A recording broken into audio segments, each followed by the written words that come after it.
As emphasized in my previous videos, when it comes to creating the optimal training program, there's a lot of variables that need to be considered. And one of the most important factors to consider is training volume, or how many sets you perform for each muscle group per week. And despite being such an important variable, there's actually not much applicable research that has been done on the topic. However, one researcher, Dr. Brad Schoenfeld, who has published over 100 peer-reviewed articles, has recently published a meta-analysis on the optimal number of sets per week. Since I don't think there's a more qualified person to seek advice from regarding this topic, I've asked him to do an interview with me on it. So without further ado, here's the interview. Alright guys, so I'm here with Brad Schoenfeld, and first off, Brad, I just want to give you a huge thank you for making this video possible.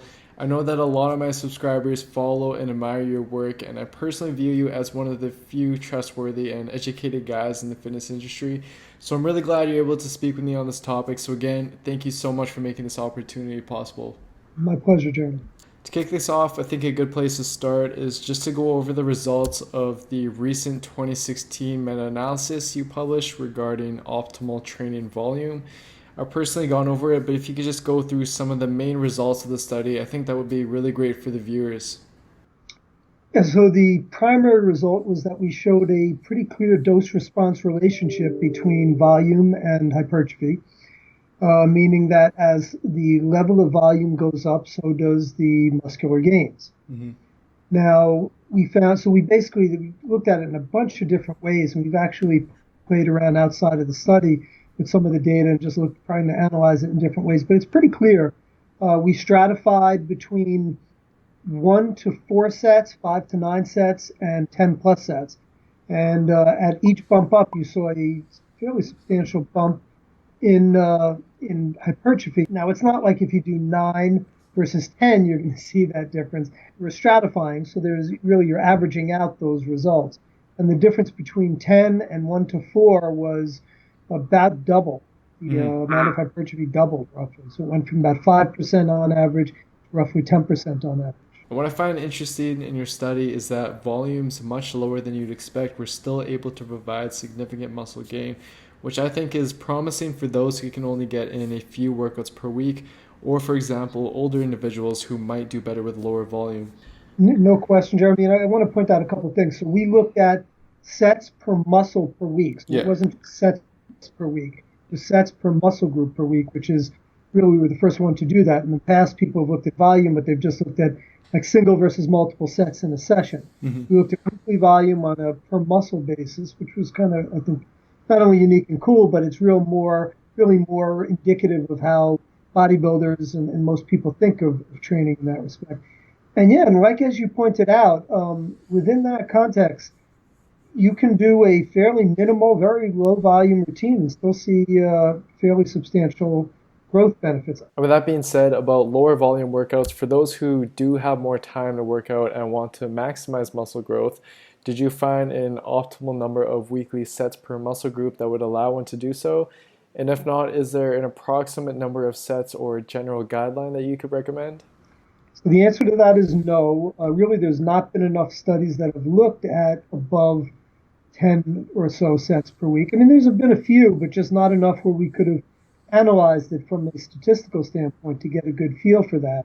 The limited studies that have been carried out do seem to suggest that training at higher volumes than the 10 sets is beneficial.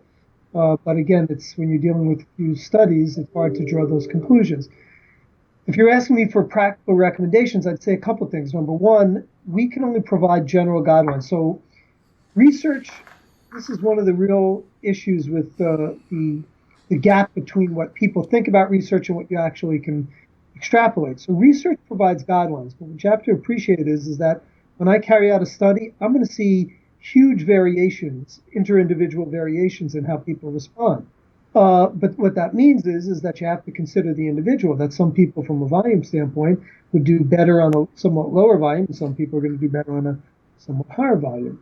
From my own personal experience, if you want to ask me about that, I have found that somewhere between 10 to 20 sets per muscle per week seems to be a good general guideline there. But I think some people are just hard to respond, and usually I feel that when someone doesn't respond as well, they can usually benefit from higher volumes.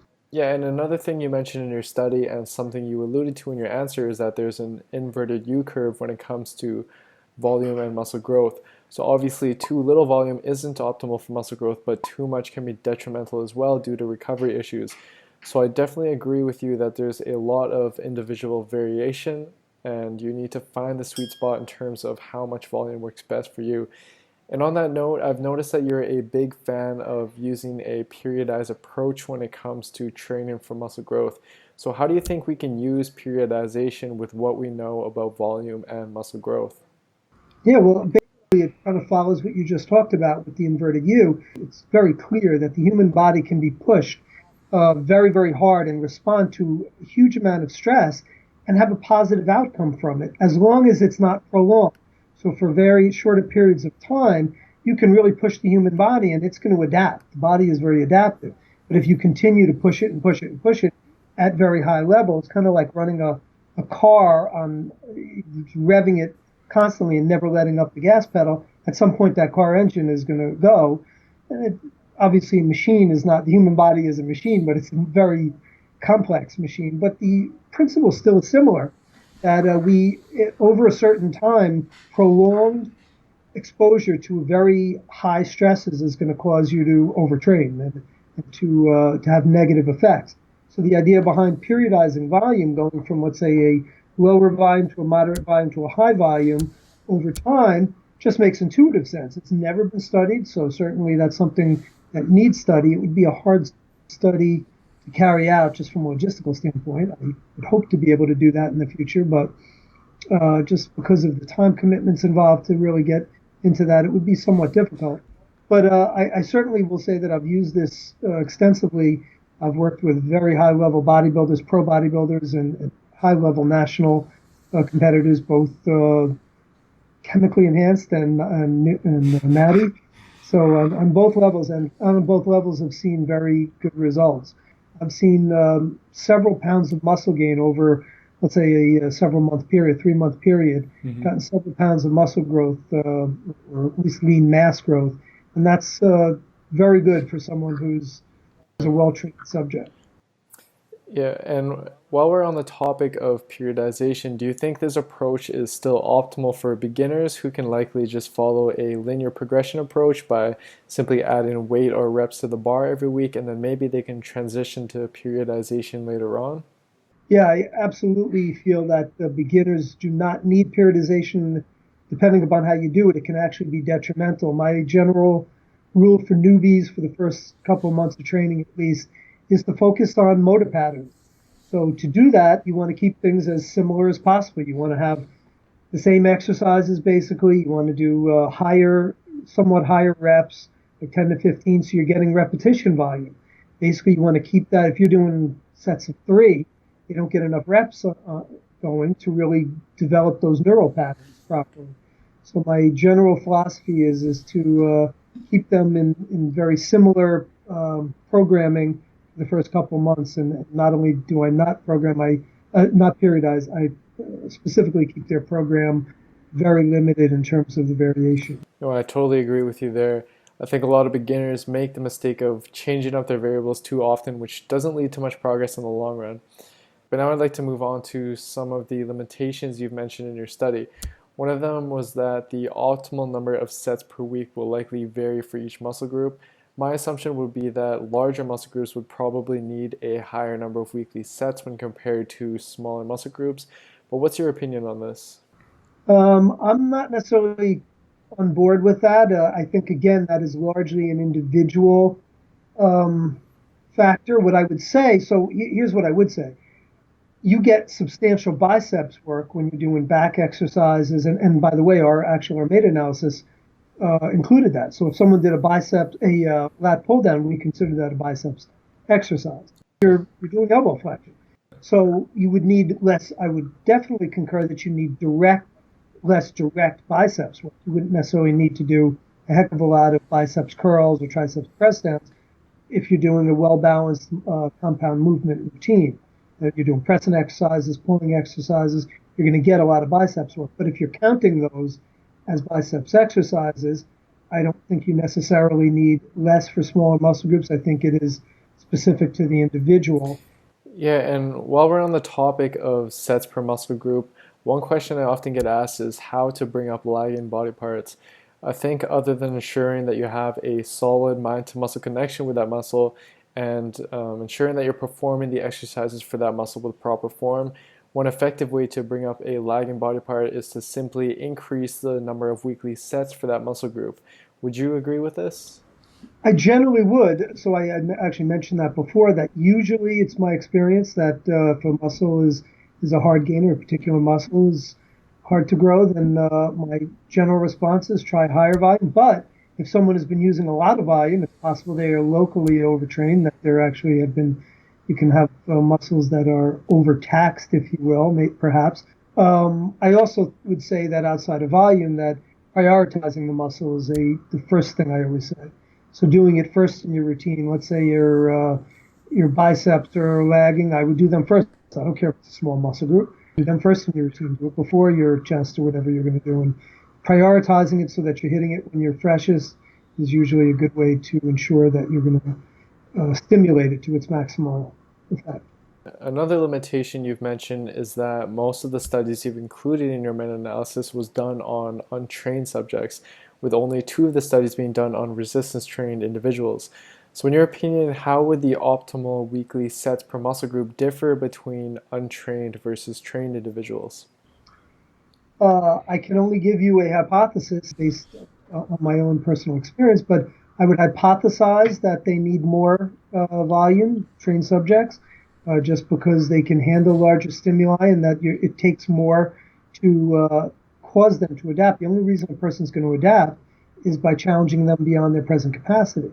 So higher volumes would be a primary way to challenge someone beyond their present capacity. And I've, at least anecdotally, seen that in my own clients. But that's just a hypothesis. And like I said, I'm currently carrying out a study now where we're looking at the dose response in well-trained subjects. So I'll have a better answer for you probably in 2 or 3 months from now on that.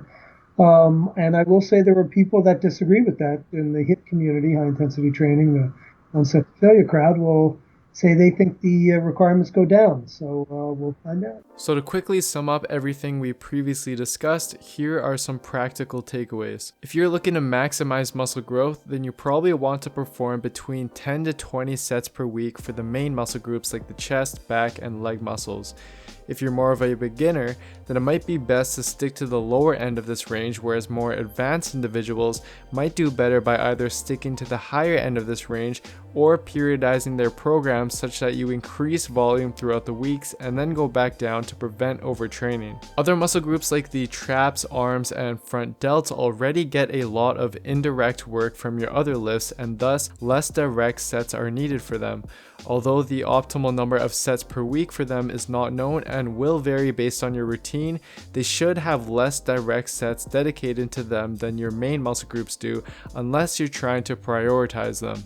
Alright, well, I think that pretty much sums up all the questions that I had. Again, huge thank you, Brad, for making this possible and taking the time to do this video with me. I also wanted to briefly mention some of your books for those who might be interested. So for those interested in more of the science and research behind muscle growth, I think your book, Science and Development of Muscle Hypertrophy, would be the best bet.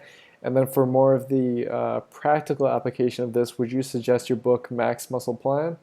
Yep, that's exactly it. The Science and Development of Muscle Hypertrophy is a textbook. So it gets into the real nitty-gritty of the science, but you should have somewhat of at least the basic science background to read that book. Mm-hmm. Max Muscle Plan is a consumer book that will be specific to those who just want a routine. It has a 6-month program. I certainly discuss the science, but it's done in more of a layman's fashion.